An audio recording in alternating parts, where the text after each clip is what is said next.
G'day mates, it's the Doctor here. Would you believe it has been 3 years since the cancellation of the original show? Gone are the days of predicting what was to come. No longer do we anticipate what the next season will bring on. That time is long behind us. These 24 seasons are the complete package of Thomas the Tank Engine and friends. So what was lost along the way? As with any long-running show, there's bound to be elements that were forgotten about, ideas that were presented but never expanded upon, or storylines leading to an unsatisfying resolution. That is what we're going to uncover today. I do have some exceptions though. The first is this list will solely focus on the TV show and the movies that were tied into it. No Railway series today. Unless the stories were also tied to the show, we will leave the books for a future video. We will not be including any behind-the-scenes shenanigans such as deleted scenes, as they already show us how some episodes could have been a lot better. And a lot worse. Finally, Thomas and the Magic Railroad is disqualified. No matter how you look at it, even if it lived up to its full potential, it was a bad idea. Respect for trying, but we can all agree this movie was a mistake. With all that out of the way, ladies and gentlemen, boys and girls, welcome to the top 10 missed opportunities from Thomas the Tank Engine and friends. Number 10. Gordon's Blue Coaches. This is the most gimmicky piece that I have listed, but bear with me. Gordon, James and Henry were always believed to be some sort of trio. This was prevalent during seasons 1 and 2, such as going on strike, paying Percy back, ganging up on Duck, but after that, their allegiance began to fizzle out. This is where the express coaches come in, as all three are known for pulling bigger passenger trains. The standard ones are green, which could have been Henry's personal express coaches. There are red ones to match James, and it wasn't until season 10 where Gordon was given his own coaches. This wasn't conjecture, this was the story for Emily and the special coaches. The marketing potential behind these coaches was fantastic. Each express engine having their own set of coaches would have lent itself to a colourful collection of toys and an urge to buy these accessories for the characters to make them feel complete. Unfortunately, these carriages were never meant to be. Like many of the characters introduced in the hit era, they were brought in for a single use and you would be lucky to find them in a starring role after their debut episode. But the absence of these coaches goes a bit further than marketability. These rolling stock items also serve a purpose to not one, but 3 character arcs. Gordon is rewarded with the coaches after breaking a speed record building off the previous episode. Diesel is portrayed as a sympathetic villain, which would be touched on again in the CGI series. And Emily has a reversal phase. She starts off being her typical hit-era bossy persona, but when Diesel gets through to her explaining why his engine is failing, and that he also set a record for shunting trucks, Emily becomes reminiscent of her season 7 persona, almost like a course correction. Even crazier is how this episode would make Emily's transition to the CGI series logical. Most of the Spotlight episodes is about putting herself down, not pulling special trains, or being that special by design. She didn't even have a number until the final season. This should have been the final episode where Emily saw herself as excellent as a queen, because if Diesel of all characters can set a record and you haven't, you might just be outclassed. To hear 2 engines on Sodor breaking records is a perfect explanation why Emily no longer holds herself in high regard. Isn't that mind-blowing? And by omitting these coaches from the series, it's like these wonderful arcs were simultaneously undone. It's so weird to me, whenever there's continuity in the hit era, it shows they could have been building off previous episodes all along. Such as Peter, Sam and Proteus, Rosie's enthusiasm to work with Thomas, James's friendship with Edward, Hector's story arc, or Henry's wishing tree. Listen, I'm all for preserving the environment and all, but can we pardon us and tax this one time? From merchandise potential to character development, these coaches should have been permanent additions to the show. Especially once you realize Gordon never pulls them. He doesn't pull them! Even Mr. Percival kept his red bicycle after season 11. Why give Gordon these coaches if he's not going to use them? I'm sure they are better uses than decoration. But as we're about to see when it comes to the hit era, there is no shortage of missed opportunities. Number 9. The Adventure Begins 2. This is an obvious one when it comes to missed opportunities. Many were anticipating the 75th anniversary special to be the direct continuation of one of the best movies from the franchise. The first adventure movie was a genuine surprise, taking the first 2 books and adapting them for CGI. It was like a reboot that was respectful. As much as people would have loved to have seen an Adventure Begins 2, I'm placing it this low because I don't think it could be as good as the first. Allow me to explain. Chronologically, the next book in line is James the Red Engine. The problem with this book is the plot is almost an exact copy of Thomas's book, so adapting it would be like a lazy Hollywood sequel recycling the plot from the first movie despite being accurate to the source material. So what's the solution? We know Mattel loves to push Thomas into the limelight, not to mention DEI has also become part of the status quo. Here's how I think Mattel would have made the sequel, not from the mindset of a fan, but rather a businessman. First, they would have adapted Book 4, Tank Engine Thomas again, covering his time working on the new branch line. This makes sense as Thomas was the protagonist of the first movie, but I think Chapter 3 would be cut just with the sudden seasonal changes to go from sunny to snowy, then sunny again. Halfway through, they would have adapted the first 2 stories from Book 7, Toby the Tram Engine. Then the last third of the movie would adapt Book 16, Branchline Engines. After Thomas is sent away to be repaired from crashing into the station master's house with Edward coming in to help Thomas as Donald and Douglas had not been introduced yet, Percy and Daisy are introduced to help Toby out with the branch line, giving us plenty of new characters, a climactic ending, and Thomas returning to the branch line good as new. If this sounds incoherent with a random assortment of stories, well, that's how Season 2 played out. Yet, was able to form recurring elements creating a cohesive narrative across its 26 episodes. And also like Season 2, if we exclude the story Bullseyes, that gives the sequel a total of 8 stories adapted, the same number as the first adventure movie. There are, of course, some problems. Daisy would be the first Diesel on the island. How would the engines react if they'd never heard of Diesels before? How much screen time will Thomas and Percy have together? What about Henry's boiler ache? Is that ever followed up on? And as if that wasn't enough danger signs, how did Mattel tie this to the current season at the time? Big World, Big Adventures. Let's not forget, Glenn was brought in to tie the special to the current season. I think his role was perfect, subtly hinted at in the second act, and doesn't appear until the final scene. Will there have been any original characters to tie the special to this? Is this how you want a second adventure movie to be? Personally, there is far too much going against The Adventure Begins 2. It is a crying shame we will never know how the sequel would have played out, but maybe that is a blessing in disguise. Number 8. Missing in Action. Every year, fans like to speculate who would be reintroduced into the CGI series. Some characters were greatly expanded upon, while others left us scratching our heads, why did they bring them back? Part of the fun with the old characters, aside from nostalgia, is to see how they would interact with the newer characters. Arthur, for example, could have added something to Porter's character, who, let's face it, despite being a recurring character, was very bland. Mighty Mac could have added something to Donald and Douglas's characters. No matter how irritating they find their twin to be, at least they are not permanently stuck to each other. Sometimes, even family needs a bit of breathing space. These twins should consider themselves lucky they have that luxury. Elizabeth and Winston would have been hysterical, with the old Laurie realizing she had been replaced again, with poor Winston explaining it wasn't his fault. And somehow their driver has only gotten worse. Duke and Stephen would have made for excellent banter, but that's another thing, tying up loose plot threads.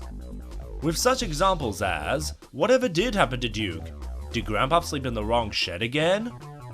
Why does Boko no longer work at the quarry? Where did he go?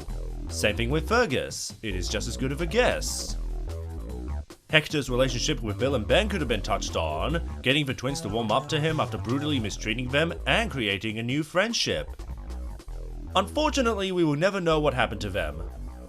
Those final appearances are now their legacy. Like it or not, this is how many beloved characters would disappear from the series forever. To be clear, I'm not saying every character should have returned to the show. Some characters were created for a single story and are more than satisfied with their minimal roles. I remember people saying they wanted Bullstroke to come back and... Really? You believe this dislikable, detestable, disagreeable barge had something left to offer that places him above other characters with substance? Can you lend a sail? We're trying to get the Orb of Destiny. Scruffy is a special case, where a prequel story could have explained so much missing about the troublesome trucks. He wasn't brought in until season 4, and even then, he only gets one major role. How did this character become the leader of thousands? Before Soda was introduced to hoppercars, he still wasn't the tallest truck. And he certainly wasn't the strongest. What did this character do to rise up in the ranks? So many questions, so much untapped potential, and very little on answers. But maybe that's a good thing. Perhaps it was best some of these guys never returned, as some returnees were watered down to alternate versions of themselves that made them unrecognizable by their fellow fans. Speaking of which... Number 7. Sir Handel's character shift. The Hit era was notorious for its character depictions. Most of them were completely inaccurate, it agitates many fans to this day, and mutilated the engines into far less likable characters. Sir Handel, however, went in an opposite direction. He became much more reasonable, friendlier, and placid. Which is not how Sir Handel would behave in Season 4. All those traits to his personality, stubbornness, rudeness, cheekiness, and competitive nature were utterly retconned into someone more like Duke. This would be a decent arc for Sir Handel if we got an episode explaining this drastic character shift, and it has to do with Thomas. Yeah, I know, I whinge about Thomas getting too much screen time throughout the show, but this is a good one. One day, Sir Handel meets Thomas the Tank Engine at Croven's Gate, and sees him socializing with his coaches Annie and Clarabelle. Sir Handel asks, "Why are you being nice to that pile of rubbish?" "Because," answered Thomas, "these are my coaches. I treat them with the utmost respect." "Those aren't coaches, they're cattle cars." Sir Handel went along his journey throughout the day. Following his recent incidents with coaches, he is now more alert to their tricks. Little does he know, the coaches he was taking today were more cooperative, and tried to warn Sir Handel about buckled tracks up ahead. Sir Handel doesn't listen, and derails on the main line. He has a moment to realize that the coaches were trying to help him. Much like diesels and trucks, not all coaches are troublesome. He says he is sorry to them, but the Fat Controller was fed up with Sir Handel, and sends him away as punishment so the little tank engine could learn better behavior. After years of being away from his friends, Mr. Percival became in charge of a narrow gauge railway and decided to let Sir Handel return from the stone quarry. Unfortunately, no such story exists, and it comes across as another bizarre character interpretation due to negligence and lack of research. What makes this particular character change frustrating is that it only took one episode, one little story to bridge the gap between Sir Handel's original persona and his new one. There are fans that like to believe Sir Handel turned out better in the TV show compared to the Railway series, but without a story that explained how this happened, it's just another Flanderization. Season 10 of Thomas the Tank Engine aired in 2006, and nearly 20 years later, things have only gotten worse. I don't think we've ever been in a time where studios are this disconnected with their audience, and for the life of me, I don't know why it keeps happening. I don't understand how we're in a time where studios are taking on existing material with a built-in audience and assigning people to handle these established properties with no idea what made them popular in the first place. It's not easy to captivate an audience, and you should be treating the work they are attached to with dignity and respect. I don't blame the fans that fell off around the late 2000s with Hit's handling of the show. Sir Handel's treatment is far from the worst that came out from the Hit era, but he is one of many examples. At least under Mattel's leadership, the characters would be handled with much greater care, right? Number 6. The Anti-Rail League. You would think an evil organization would be one of the most memorable aspects to a long-running show, But this banner that is plastered on Bulgy's side has as much relevance to the story as his milk cart in the background. The Anti-Rail League is something that originated in the Railway series, but as we know, the TV adaptation loved adding new layers to the characters, what makes them tick, hidden desires, and dynamics that were barely present in the books. Funny enough, Bulgy is one of those characters explored greater in the TV show, being restored to his former glory then converted into a vegetable bus. The CGI series even brought him back, though they retconned his redemption arc and turned him into a villain again. Despite these extra additions to the character, unfortunately there was... Prostite, gospodine. Jeżeli vi ovo napisali? Mizio zandeby Englishi trzeba biti na bogatie język na świecie.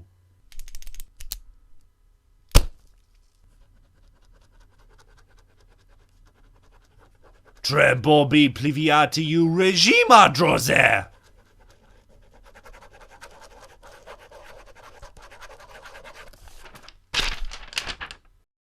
Dobro. Zandecie put na mój biti takali an ozrani. Sadly, there was one side of Bulgy that was never explored, the Anti-Rail League.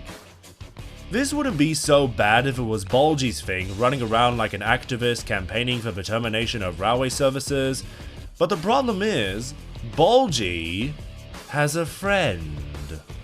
This character is never shown.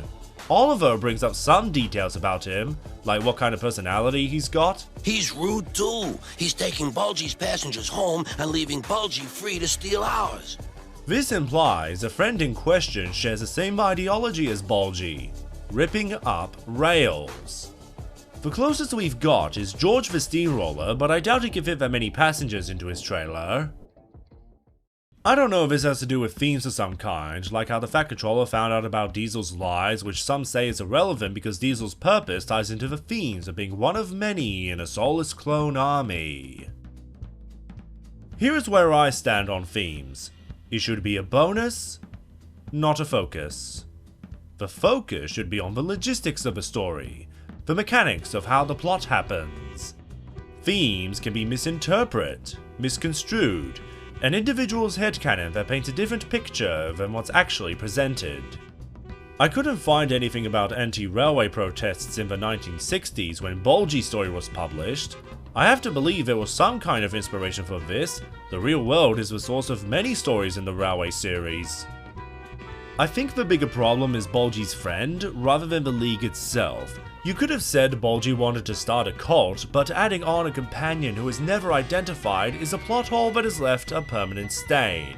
What did he look like? What became of him after Bulgy failed?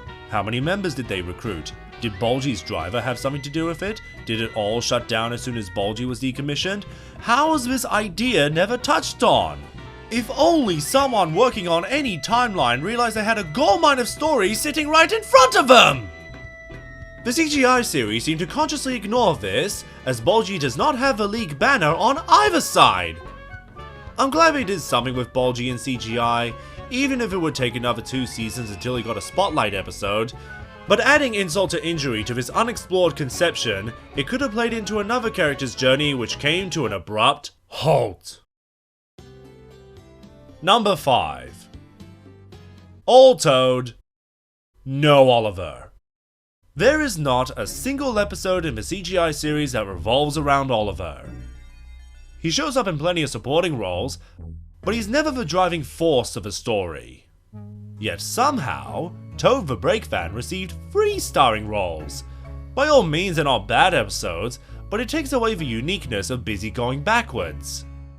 That would be fine if Oliver received at least 1 leading role, but there just isn't any! It's almost like Oliver was brought back for the sole purpose to write more Toad stories. They knew the Great Western duo were inseparable, so they couldn't have Toad without Oliver.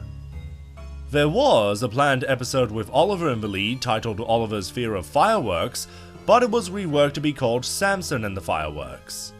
Which is a gutsy move, swapping out a fan favorite for a fan least liked. Jelito najboleszto mayo! Języki mayo zero maszwo. Let's talk about this episode, because I have mixed feelings about it. This is the only episode where Bradford makes a reappearance, as well as marking this episode as his final appearance. And he is written just as well as ever. Are you sure those crates are correctly secured to your flatbed, Thomas? According to the official railway rule book, birds are not allowed on goods cars! It's also the only episode where we see Samson and Bradford working off each other, so it's about time their relationship was fleshed out. The big question is, would Oliver's fear be the same as Samson? Would Oliver be running around terrified of the fireworks like Samson? The only explanation for this irrational fear is if the fireworks reminded Oliver of the sparks from the smelters. It's hard to tell if this was the right call without looking at the finer details of the original script. So, what else could they have done with Oliver the Great Western Engine? The answer to that question is... a lot! As much as we love Season 5 for one of the most daring seasons of the show, it does retcon Oliver's resolution with the trucks. You're no good, Oliver. You're dangerous. We want Percy. There was a simple way to fix this. A line that either explains these are new trucks, or word hasn't gotten around to the other trucks how Oliver decapitated their leader. Either way, we should have gotten more Oliver and the truck stories. We just talked about Bulgy's friend, who should have been another of Oliver's enemies, returning the favor to Douglas for rescuing him from scrap. They even brought the Caledonian twins into the CGI series, and did I mention Bulgy was also brought back? They had so much setup for Oliver, and they never seized those opportunities. But the biggest element to Oliver's history that was forgotten is his dynamic with the Diesels. Ever notice after he was saved from scrap this dynamic was never touched on again? I used to think that was Oliver in the sheds in Super Rescue, but no, if you look closely, it's actually James. Much like Duck, Oliver should have had a prejudice towards the diesel engines, and we don't really know how he views them today. Kind of strange, as this makes Stepney the better version Oliver should have been. The best story we could have gotten is Oliver bridging the gap between the two Kobo brothers, D5701 and Boko. Oliver could have been the catalyst to bring the two siblings together, whether they would have bonded or shown a disdain for each other. You think it's bad enough Duck and Diesel never interact in CGI? I don't think Oliver interacts with any Diesel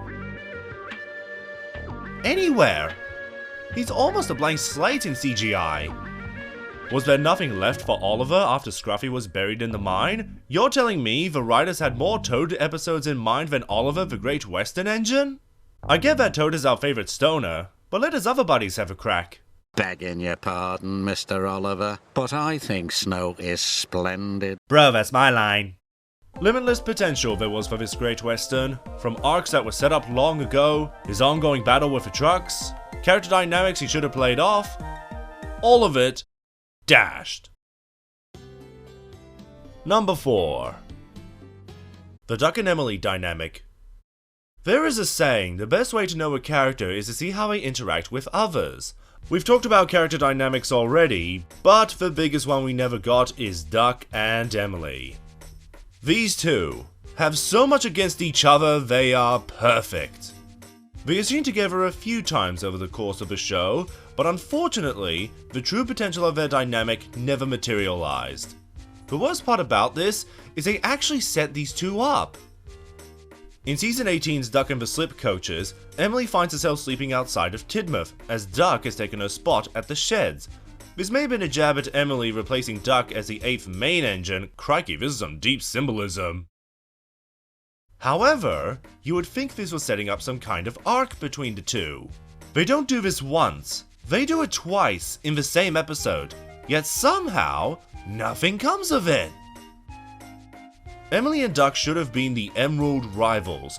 Both of them are known for ordering others around, correcting them for what they deem to be right, and place their moral standards above their social skills, much to their detriment. There are so many ways these two should have been greatest enemies, it's shocking to think about who can be the most responsible, the most cleanest, fastest, useful, even the most energy efficient. But my favorite one... There's only two ways of doing things, Emily. The Great Western Way, and the Royal Way. Which rhymes with wrong.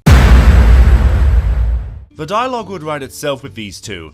Some might say this dynamic between the two bossy boilers wouldn't work by this point of the CGI series because Emily wasn't that type of character anymore and was now a Debbie Downer.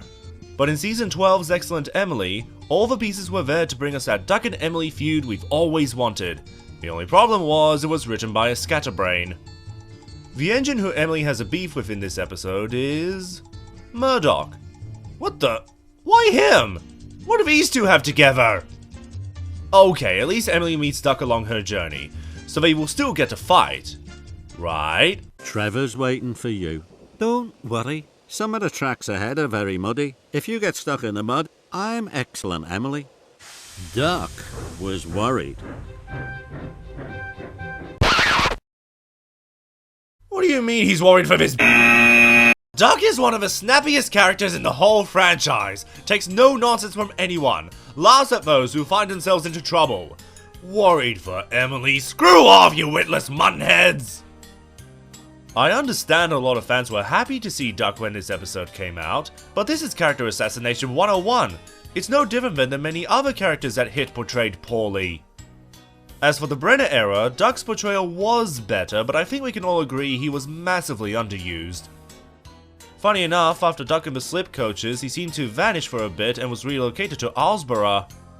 I can only speculate one of the Mattel executives caught wind what was happening in Duck and the Slip coaches, and shut down the entire story arc. You cannot tell me the writers were not cooking up something spicy between the two greenies. Even if the setup wasn't there in the episode, I'd still be clamoring for a Duck vs. Emily story. What do you think the conversation would have been like? Yes, I see what you're going for, gentlemen. But we can't have an all-male cast in the show, it's just not ethical. You've seen how successful Disney is with their DEI practices. Now, unless you want to change his name to Alice, he cannot be a member of the STEAM team. Sir, Duck was given that name because he is said to waddle around like a Flappy Bird, and he used to be a main character.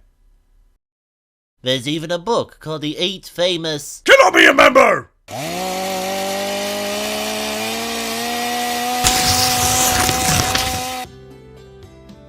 Number 3. More Awdry-based material. Who would have thought the last book to be adapted for television would be Book 22, Small Railway Engines? What was once believed to be impractical that neither Hit or Mattel were legally allowed to adapt the source material directly...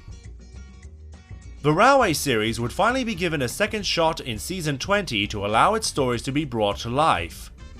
Little did we know, this would mark the last time the show would go back to its roots. There were plenty of stories that never made it to the silver screen, such as Skarloey's origin, Toby's backstory, Henry and James dynamic, Gordon's retirement, the list goes on.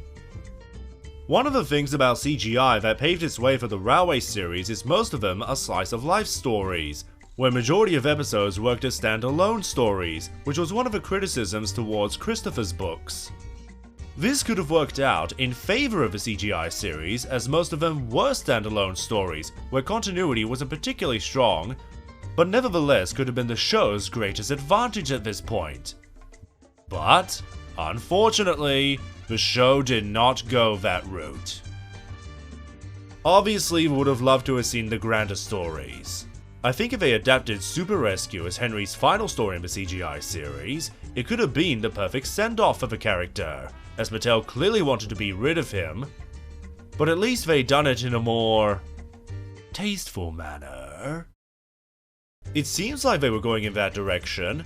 The last couple of Henry episodes were written to be like a course correction for the character. Instead of the direction Mattel did take, I believe the final season of Thomas the Tank Engine should have been a heavy focus on the steam versus diesel conflict. Yes, it has been done to death, but let it be the definitive end. Super Rescue, introduce Frank, Oliver and the Kobo brothers, Diesel permanently sent away but gives an emotional farewell to Daisy, and adapt every story in Gordon the High-Speed Engine, introducing Pip and Emma, setting them up as Gordon's successors for the Express. The more I think about it, Bogo and D5701 are the only siblings with opposite personalities. Normally, twin engines share the same characteristics, but these two have opposing allegiances.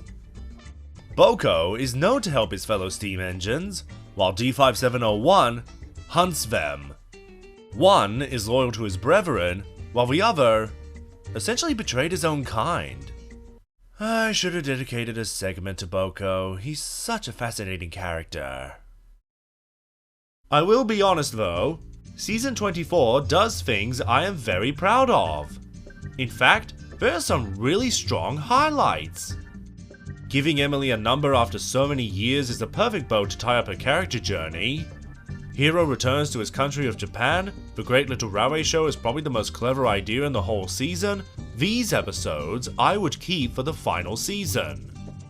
However, I cannot overlook the bad ones. There are a lot of bad episodes this season, definitely one of the most mixed seasons. And that makes it all the more baffling when we could have gotten better stories instead of these wasteful stories that provide nothing of substance. What makes it worse is how Season 20 was the season that adapted small railway engines. There was still another 4 to go. We had one more Brenner season, followed by 3 Wubba seasons. Why do they stop here? There was a possibility some of these stories could have been better than the books. I know that sounds like a blasphemy, but think about it. The Flying Kipper was better in the show because it portrayed the crash in a dreaded realistic tone, rather than the goofier version where the driver was more concerned with his cocoa than his own life. Escape was better because they added an original scene to tie Trevor to Douglas. Sure, the part where Oliver was being hunted down by other diesels was cut, but considering they are never seen again, and Edward barely has any roles around this time, I would argue Escape worked better in the show. Now imagine this. James and the Diesel Engines was a cohesive story. Imagine if one of the worst books in the entire Railway series was turned into one of the best story arcs in the CGI series. Keeping with the emphasis on diesel engines, this book could have been given a second chance to be made into something extraordinary. However these stories would have been changed, it's a pity we will never know. But that makes the Railway series all the more special. Untainted by corporate inclusions, dumbing them down where the adaptation is unrecognizable, and the journeys many of these characters go on are forever locked into these books, making us appreciate the source material all the more. But I can't help but wonder, what would it have been like if one of the most beloved stories was brought to life by the original show?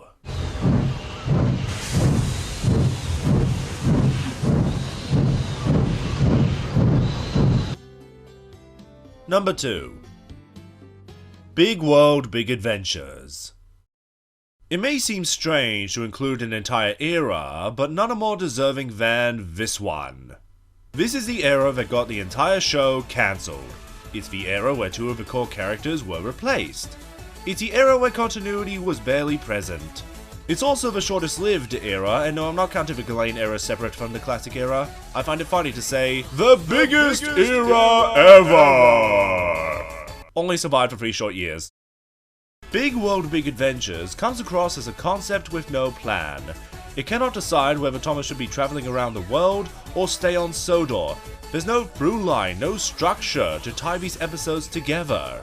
On top of that, the episodes that take place beyond Sodor are some of the most basic, bare-bones, cliché, overdone stories in children's media. This is when Mattel began to distance the show from realism, portraying an aesthetic that attracted audiences for many years, leading to an identity crisis that currently plagues the franchise. But for all the problems with Big World Big Adventures, I'm kind of grateful for it. There are rumors Season 20 was meant to be the final season of the show, and if that's the case, then for what we got out of Wubba are some of my favorite episodes across the CGI series. I am very close to say it was worth it. It is a doltish argument to be comparing one turd to another, but I much prefer Wubba over the Nitrogen era. For one, it's shorter so the suffering doesn't last as long. 2, at least the episodes were varied. You never know what you were getting going into a Wubba episode, but you always know what you're getting into with a Nitrogen episode. Had this been given some proper planning, I think that the community would be willing to let go some of their major gripes, the body shaking, the dream sequences, shuffling around the steam team, all of it could have been forgiven if there was something to hold Blubber together. Let's talk about the new members of Tim and Sheds, Nia and Rebecca. Nia's contribution to the team is... befriending an elephant? What's the weather like up here? Oh, very funny, mate. As if I haven't heard that one a million times already. Yeah, dork.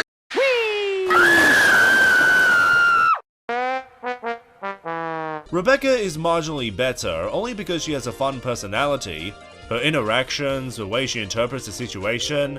Rebecca is clearly the better one, but doesn't have any strong stories that warrants her as a new main.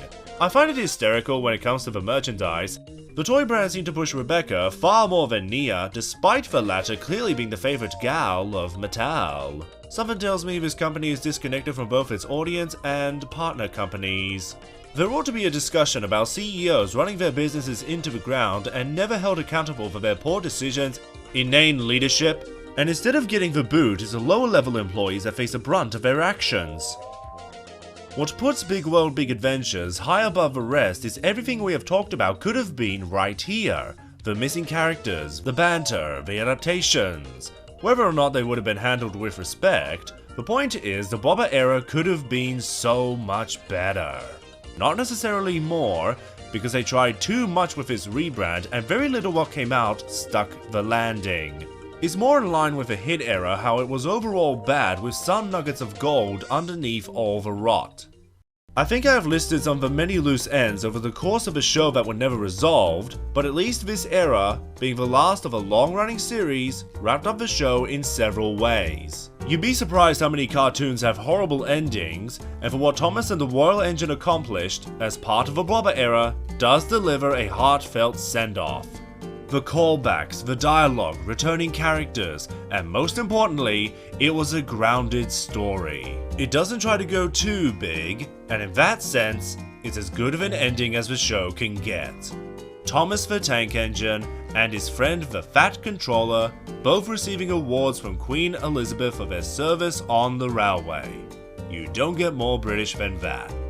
A wonderful ending to a rather turbulent era, but otherwise great show. Number 1. What could be a bigger disappointment than the cancellation of the entire show? The seed that would become the show's demise. I am of course referring to The Great Race. The lead up to this movie was immense hype.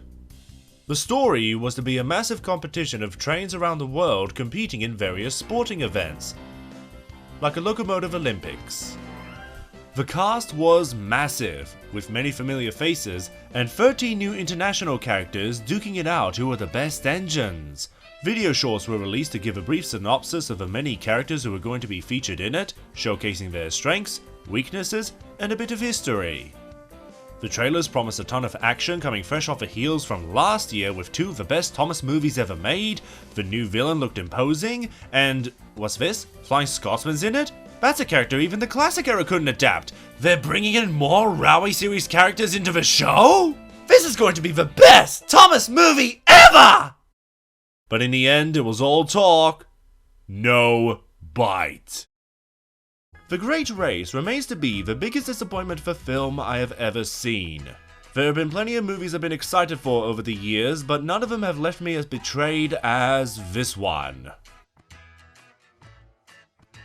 When the previous 2 Thomas movies came out, I watched those repeatedly. The pacing was tight, the stories were compelling, but perhaps most importantly, everyone served a purpose.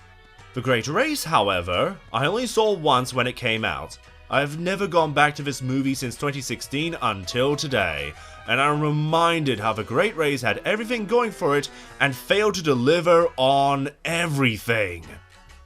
I knew something was wrong on first viewing. By the time I got to the show, it was already the halfway point. My reaction went from this to this. Oh dear.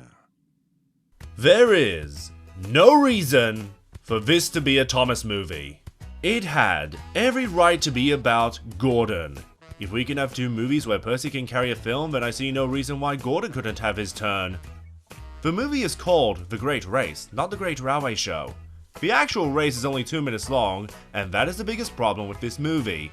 The focus on cliché tropes over original ideas. Thomas jealous of a new engine. New engine takes Annie and Clarabelle. Pointless diesel subplot. And Thomas feeling like an outcast. None of them leave an impact, resulting in an unbalanced mess where the pacing is all over the place. It doesn't help it switches villains halfway through. Once Thomas leaves Sodor, Diesel is out of the picture and Vinny becomes a new threat, but again, the movie doesn't know who to focus on, and Vinny feels like he was tagged on at the last minute even though he was shown at the start. Normally, the common argument for movies like this is, well, it wasn't the movie you wanted, but you should judge it for what it is. But it's impossible to look at this flick objectively and not see the direction it took everything. Ever noticed how many characters in this movie do not appear again until Big World Big Adventures? Ashima, Shane, Yong Bao, and yes, even Flying Scotsman would not appear again until the final era. That is how I view The Great Race. This wasn't meant to carry the franchise for the next decade. It was a turning point where everything would come crashing down. For the world's most famous steam train, Scotsman barely gets any screen time. He is hardly a presence in the movie, which makes no sense as he is related to one of the main characters. And while the Gordon and Scotsman banter are the best parts of the movie, they are few and far between. Not to mention, he is a big brand spanking new engine everybody wanted to see. Instead, it's Ashima who is the second protagonist of the film. We'll get back to her soon enough. Scotsman could have been the villain of the movie, not like Diesel or Vinny, but more of an anti-hero. He is the one who motivates Gordon to participate, the one who has to be defeated more than anyone, the biggest obstacle since Spencer, Gordon must overcome. Maybe after the race, the two could work together to take down Vinny, trying to hurt Gordon's friends. Only after do the brothers finally bond. Gordon, being badly damaged from either getting pummeled by Vinny or overheating if you want to keep the safety valve subplot, decides he doesn't want to remain a streamlined engine and goes back to his old self. Many of the elements at play can still work, just not with Thomas. I made a video long ago why fans hate Thomas and Thomas the Tank Engine, and The Great Race embodies every reason why fans dislike the title character. By taking away screen time that should be dedicated to other characters that make sense, he prevents them from being developed, letting them share the spotlight and see what new ideas can come from them, rather than repetitive stories that we've seen a dozen times. Speaking of originality, let's talk about the message.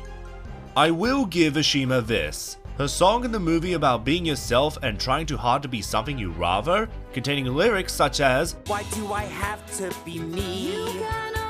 Is this what I'm really?" It's nothing that you need to rearrange. What makes you think there's anything to change? You can only be you. There's nothing else you can possibly do. a surprisingly strong message that is relevant to the current times. There's an alarming number of people regretting body modifications, which has been a rising problem in our society. It's a message that was ahead of its time, but a moral can only be as great as the story it's attached to. And this movie, and Ashima, is not that. As I'm sure you have put together, despite this song and the film's message at the end directed at Thomas, Gordon is the one who goes through the transformation. Gordon literally goes through the same arc as Thomas, further indicating the original script was meant to be about Sodor's iconic express engine. And Thomas, literally without exaggerating, has zero purpose in the film. For all those reasons, the overhyped promises, misguided direction, the focus on tired tropes over fresh ideas for what the movie would lead to, The Great Race is undoubtedly the biggest missed opportunity from Thomas the Tank Engine and friends.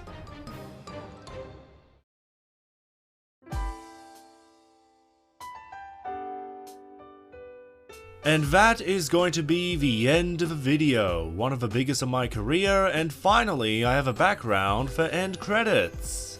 If you want to see more Thomas topics and show your support, please like, share, subscribe, comment your thoughts, and become a member of my Patreon. I have posted some topics I plan on covering in the near future, so if you'd like to know what my plans are, sign up! I would like to thank Delmar of Marlin Studios for helping out with the editing, including the faces as part of his Thomas comedies. Thank you very much. What were other missed opportunities in Thomas the Tank Engine you could find? Hopefully I have helped you come up with fresh ideas for fan stories and see how you would improve the show. Until next time, take care mates, and let's work together to keep this fandom thriving.